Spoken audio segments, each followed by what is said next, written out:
Hello everyone from Chelsea Fan TV. My name is Alex. I'm outside Goodison Park with Carlton. Good to see you, mate. I know you came to the United game as well on Wednesday, and I didn't go to that game, and I'm glad I didn't go. But I mean, walk me through what the past week has been like following Chelsea, and how do you feel after what you've seen today? I can honestly say there's been an improvement. More passion than there was on Wednesday night, but we can't keep going to the past. We must move forward. As fans, as a team, that's what it's all about. That's the development. We keep going back, no good. I heard when you spoke to Charlie, and Charlie mentioned that, and he's absolutely right. We're going too far back. It's all about being at the back. As I said, this is Chelsea Football Club. This is not some club that is down in the basement sort of thing. We're not supposed to be even thinking about that. But the way things are going, if we don't watch ourselves, we're going to actually be in a relegation situation. That's for sure. And the fact that we picked up a couple of injuries today doesn't help. 3 injuries. We've got injuries. Now, no excuses. We keep talking about excuses, but even with injuries, we have to move forward. The back business has got to come to an end somehow. But that's just the way it is, so we have to face facts. But my confidence is obviously knocked, but not to the point where I can worry. All we can do as fans, true fans, is keep supporting the club regardless. No, because it doesn't matter what we think, let's keep supporting the clubs. Don't think too deep.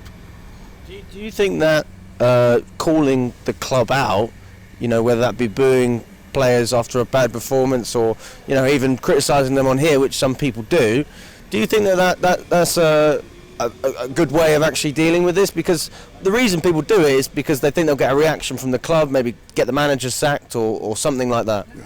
No, that doesn't help. I use that as an example, and it's a very good question. When I was at Old Trafford on Wednesday night, bearing in mind that the Man United fans were very quiet, very similar to the Everton fans, they were quiet today as well, strange enough. You would have thought they would have made a lot more noise before scoring goals, but it does help when you score goals, of course it does. But yes, you're right. I was disappointed after the Man United game. Certain sections of our fans were booing. They have every right to, but I didn't boo, I didn't choose to. I could have, but I chose to have control. Booing won't change anything. But that's your right as a Chelsea fan. If you want to boo, you got that right. Full stop. Yeah. I mean, after the Burnley game, you spoke about passion and the players fighting for the badge, just like we fight to come and watch this team. Sacrifices. Yeah. I mean, do you think you saw that today? There was, without doubt, improvements, especially in the first half. There was improvements, and even throughout the second half, before Everton scored the first. It was a lot better, yes, but unfortunately we're still talking about going back. There's no forward and really going for it. We're still on the edge for playing back. I'm afraid it's not going to change. So do you think it's more of a mentality issue rather than an effort issue? To a certain degree, yes. It's like a fear. Putting pressure on Mudryk as an example doesn't help. It's not a one-man band. Everyone has got to take responsibility. If we really are concerned, we have to go and help him out. Is that what you would do? If we know that he's getting the ball, we've got to go and support him. That should be a natural thing. We have to go and support him. Anybody that's on the ball, we go and support. Don't just stand there or just be half-hearted. As soon as one of our players gets the ball, we go and support him. We've got to support, no matter where we are on the pitch. Even the goalkeeper, we've got to protect our goalkeeper. That's what football should be about, not individual, oh yeah, I'll wait. I won't do a lot of work, I'll wait. How's that going to help? You've got to support, that's the whole idea. I'm supporting my teammates. If they're in a bit of trouble, I'm not going to stand there and watch them get sunk. I'm there, I've got to go there, I'm quick. Support. That's not happening. It's not. You can see it. Do you think that comes down to game intelligence as well? Mudryk is a great example of that. A player who has great attributes but doesn't always understand the game. Well, isn't that what the manager's got to do? And still, he's lacking confidence. but he needs the support. The manager has to be the one that takes that responsibility for offering that support on training days. Isn't that what training is all about? To get them ready and to say, well, look, lads, I know you got the ability. Many players have got ability, but it's not enough to have just ability. You need to support him. These young players. So anytime someone gets the ball, not just Mudryk, any player, if I can see they're going to struggle, boom, I'm going to support him. Doesn't matter where we are on the pitch. We do pretty well in the midfield today, and to a certain degree at the back. Very much more of an improvement on what happened on Wednesday night, but it's doing it consistently. Anytime I see one of my players under pressure, or one of my teammates, if I was playing, under pressure, I'm there to support right away. I don't care about what's going on, I'm alert. We haven't got the ball, boom! Go and help him. And then go forward. Again, it wasn't happening enough. How do you see the rest of December panning out? It's never been a good month for us, and I thought potentially that could have changed with Brighton, but obviously the past two games say otherwise. Well, we beat Brighton at least. We beat them 3-2, so there is something happening, but again, not consistently. But in answer to your question, with our next game coming up against Sheffield, even Sheffield are improving. Even Sheffield. So it's going to be tough.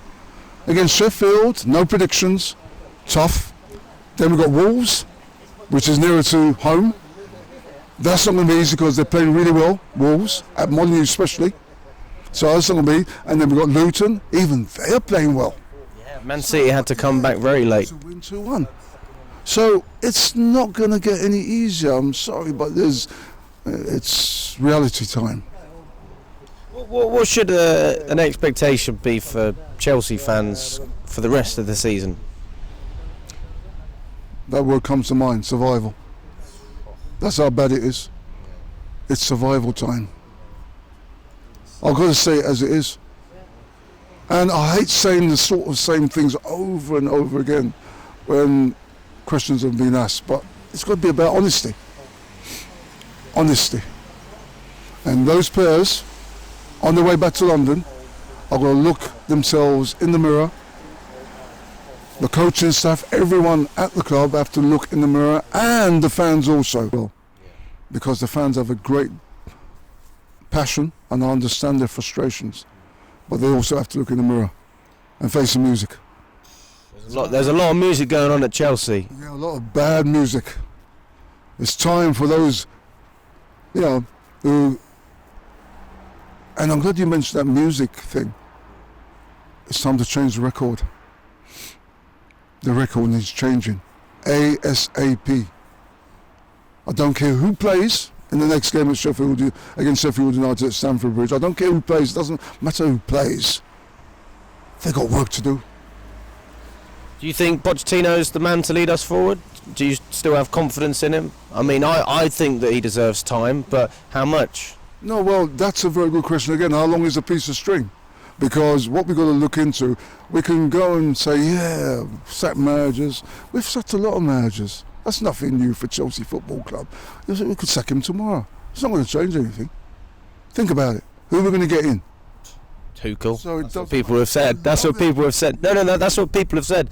And then, well, of course I love him, but I know he's not coming back, and I know that I don't actually believe the situation will be much better. He's got a different group of players, different ownership, different structure, everything's different. It's a different team. Okay. And how is he getting on at in Germany? Just lost against Frankfurt. Right. Yes. So what we're trying to say is it's not going to make any difference. We have to stay with Mr. P. Stay with Mr. P. Till the end of the season. Stay with him, support him. Stop. We can boo as much as we want. We can lose as much sleep as we wanted tonight, but it's not going to change anything until we get up tomorrow morning and look in that mirror and face reality. Everyone needs to look in the mirror, whether you're a fan or you're a coach or you're the manager, and we've got to say, well, look, we've got to face the music. You just mentioned music. We have to face the music. Thank you very much, Carlton. Always a pleasure. Thank you. Up the Blues, regardless. That's it.